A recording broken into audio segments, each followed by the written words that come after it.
Welcome to Sanmarga classes. ಮುಂದಿನ ಪ್ರಶ್ನೆ ಶಿಲಾಗೋಳ ಎನ್ನುವಂತಹ ಚಾಪ್ಟರ್ ನಿಂದ ಮ್ಯಾಗ್ಮಾ ಎಂದರೇನು ಅಂತ ಕೇಳ್ತಾ ಇದ್ರು. ಮ್ಯಾಗ್ಮಾ ಎಂದರೇನು?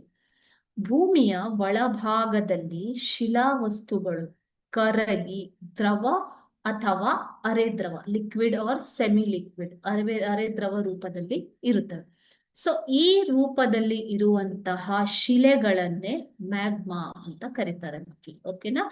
ಮ್ಯಾಗ್ಮಾ ಅಂದ್ರೇನು? ಭೂಮಿಯ ಒಳಭಾಗದಲ್ಲಿ ಶಿಲಾವಸ್ತುಗಳು ಕರಗಿ ದ್ರವ ರೂಪದಲ್ಲಿ ಅಥವಾ ಅರೆದ್ರವ ಸೆಮಿ ಲಿಕ್ವಿಡ್ ರೂಪದಲ್ಲಿ ಇರುತ್ತವೆ. ಸೊ ಈ ರೂಪದಲ್ಲಿರುವಂತಹ ಶಿಲೆಗಳನ್ನ ಮ್ಯಾಗ್ಮಾ ಅಥವಾ ಶಿಲಾಪಾಕ ಎಂದು ಕರೆಯುತ್ತಾರೆ. ಶಿಲಾಪಾಕ ಅಥವಾ ಮ್ಯಾಗ್ಮಾ ಎಂದು ಕರೆಯುತ್ತಾರೆ. ಓಕೆನಾ? ಸೊ ಇದು ಭೂಮಿಯ ಹೊರಭಾಗಕ್ಕೆ ಬಂದಾಗ ಏನಾಗತ್ತೆ?